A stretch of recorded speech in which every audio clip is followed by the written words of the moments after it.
we often are our own worst terrors. We're our own worst taskmasters.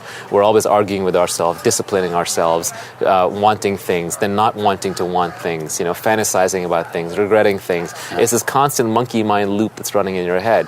That's why now meditation is in vogue, because people are starting to realize, like, maybe that's not how I'm meant to live. That's not how I'm meant to survive. Sure. 300 years ago, or even forget 300, 5 years ago, pre-smartphone, 7 years ago, you weren't constantly being pulled out of your present reality into your phone, being like, this constant little addiction. We're like pigeons now in B.F. Skinner's experiments, pressing little levers to get dopamine hits. That's right. So we've been reduced to that. And it's really important to be cognizant of, first you get to a peaceful state where you feel like nothing is missing and I'm okay with this moment. Then you can add your desires very carefully one by one. That's a hard state for most people. Right? I mean, that's the challenge. It is a challenge because we've unconsciously been led there through desires that we copy from other people. Right. Most of our desires are picked up through society, what other people are doing, what my friends are doing, what my brother's doing, what my classmates are doing, what my wife wants, etc. So we copy those desires and then we make them part of ourselves and we drive forward. But really, what do you really need? I think deep down, nobody is doing it for themselves. Deep down, everyone thinks they're fighting for a cause or they're helping out some downtrodden person or it's for their family or whatever.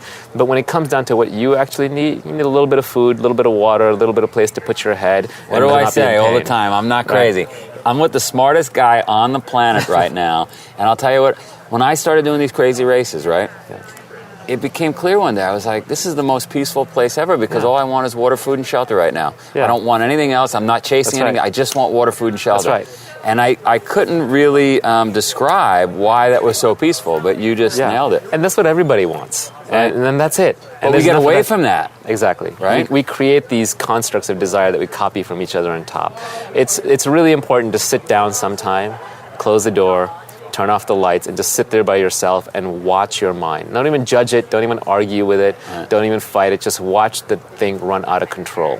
Your mind is like a monkey that's running around flinging feces and throwing bananas everywhere. It's impossible to control. Yeah. And ask yourself, how did I become like that? Because when you were a child, you weren't like that. Right. Look at any 2-year-old. They're not like that. They live very much in the moment. They don't have constant, uncontrollable thoughts about the past or the future, and that's what keeps them happy.